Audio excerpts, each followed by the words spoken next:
Welcome back to Kids Planning. I'm Peyton. And I'm Allison. And today we are doing a review of Crazy Cakes. Yep, Crazy Cakes is coming to Kickstarter soon.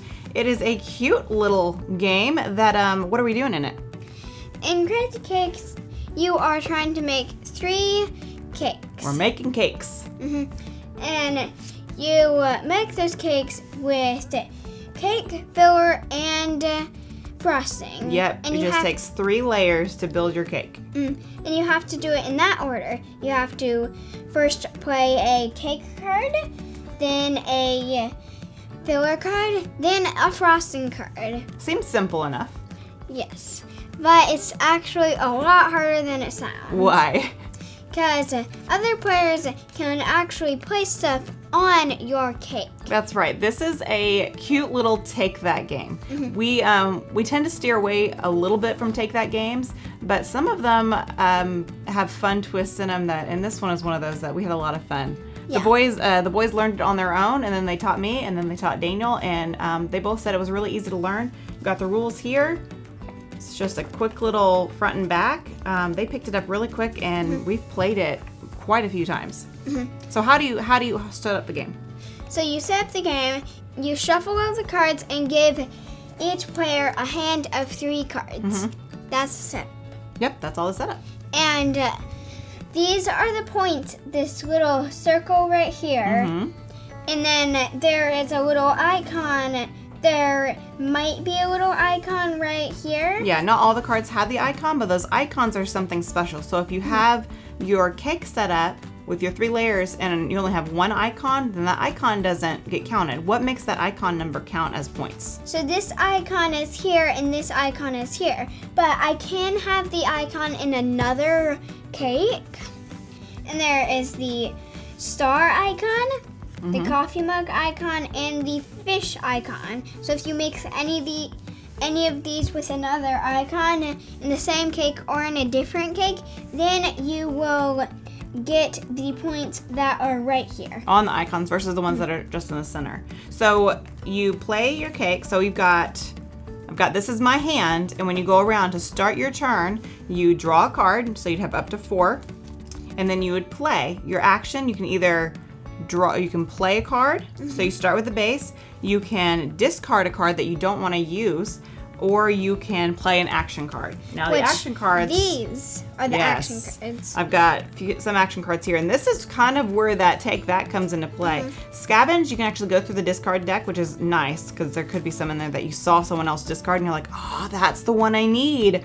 And then this one, think of the children. No baker's cake can be sabotaged until your next turn. So that's nice. It protects everyone. And then this is a switcheroo, which, man, when this gets played, you could be working really hard to match up just the perfect cake, and then switch 1 tier from your cake with 1 tier from another baker's cake.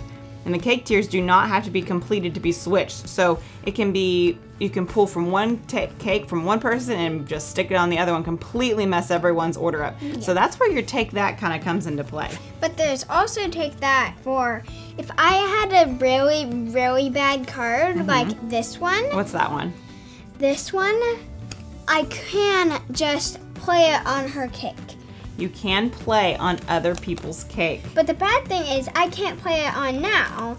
Why couldn't you play it now? Because she would need one of these cards. Which is a which is the filling. So you have to make sure that it's in order from cake, filling to frosting. So if she played a filling on. So if I had already played my hot fudge, because I was really wanting, okay, I've got this German chocolate with hot fudge, and I'm planning on putting my chunky peanut butter on top to make that work. But then he could come in on his turn and finish my cake by sticking mushy peas on top. Ugh. Now, so that would complete my cake. Now, what ends the game?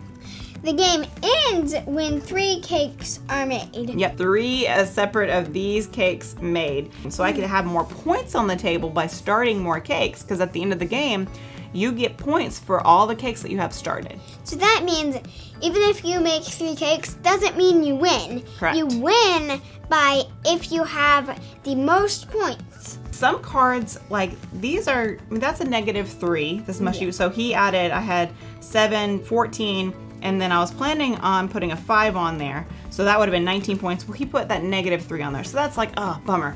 But there's some cards that are really mean.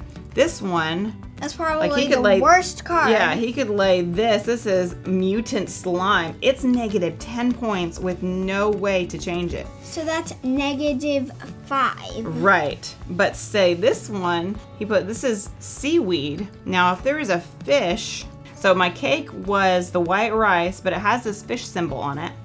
And then I laid down this maple syrup. Well, then he, not realizing or not seeing that I had that fish icon there, if he could lay this down thinking he was going to do a -3 points, what he did is actually added 12 points. Just being by pairing that fish icon, that doubles it. I mean, it was -6 and then it moved up to 12.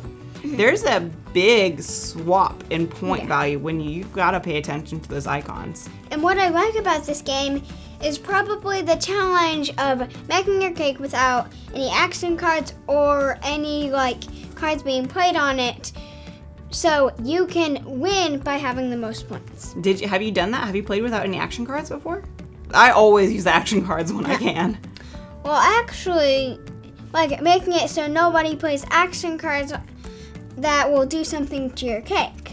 Oh, okay. So just trying to sneak out and not have anyone mess you up. Okay. What do you like about the game? I think that the art is really fun. Yes. But I love all of the. It's kind of like tacos versus burritos. It does have a similar, just that like funny, cheesy. Where is that? There is an orange on here that's rolling down a hill, and it says "They see me rolling." And so we were singing that song. There's a lot of it, like "Taste the Rainbow" and. Why is it spicy and things like that. Taste the rainbow. Yeah, there we go. We've just been having a lot of fun with all the little notes. Spicy? Why is it spicy? All the little just notes that they have on the artwork was a lot of fun, and it is a cute game. Really quick. Total meltdown. Yeah, total meltdown. There's just the art is really fun with those little side. That doesn't matter with the game. Like you could have that without. I just like that little touch. So. Crazy Cake is really cute. We love the little toasty marshmallow on the cover too. The art definitely is what attracted us. Peyton and I are we judge a book by its cover, including games. So, man, the cute artwork really attracted Peyton and I to the game. It's actually, you want to taste. Oh, but it's a rainbow. Yeah, but we say taste the rainbow when we play the card. And there's a bite in the rainbow. Well, they did taste it then. Or it's like they cut a slice out of it, like there's a cake. Slice. Yep. So Crazy Cake is coming to Kickstarter soon. We will leave a link below where you can find that. Thanks for watching. And be sure you subscribe right here. And watch some of our other videos over here. We'll see you later. Bye. Bye.